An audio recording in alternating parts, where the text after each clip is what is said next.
As the WTA calendar 2026 continues, the 2026 Middle East swing delivered pristine courts, elite draws, and the quiet reminder that the season accelerates quickly. It also delivered something less polished, but more revealing.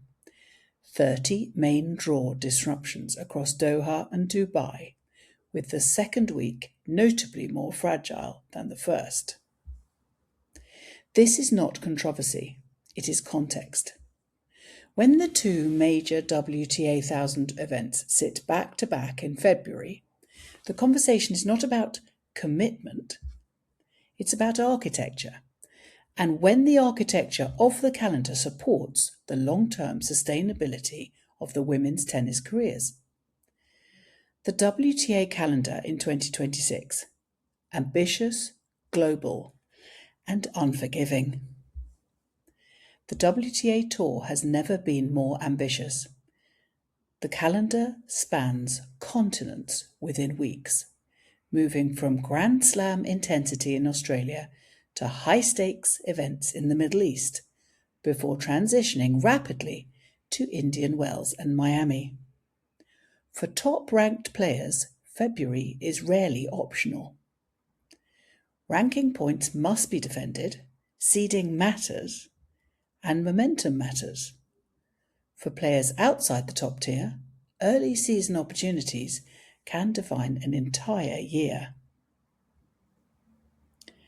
The issue is not workload in isolation, it is accumulation. A compressed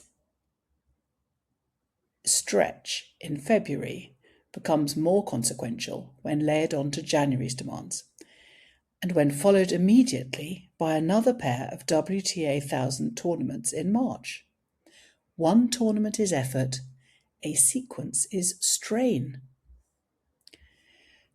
Career longevity in women's tennis.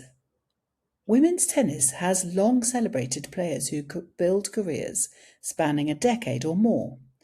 Longevity has been a defining strength of the WTA era, allowing rivalries to mature and narratives to deepen. But longevity is rarely accidental. It depends on intelligent scheduling, physical management, financial stability, institutional alignment. Professional tennis players are independent contractors operating within a global circuit. Every decision, whether to compete, to withdraw, or recover, carries competitive and economic implications. Sustainability conversations are not requests for less competition. They are discussions about preserving peak performance over time. Structural growth and the maturity WTA Tour. The commercial growth of women's tennis is significant and deserved. Expanded prize money, global sponsorships, and increased media attention reflect decades of progress. With growth comes structural refinement.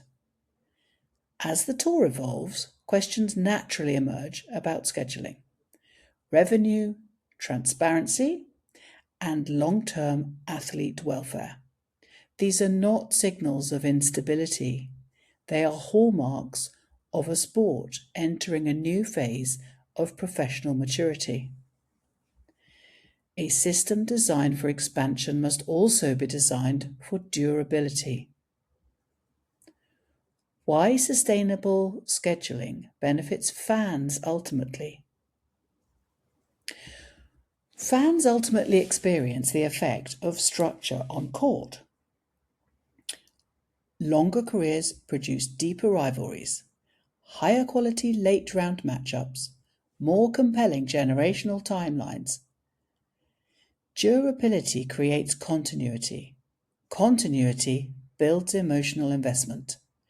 Protecting career sustainability is not about limiting ambition.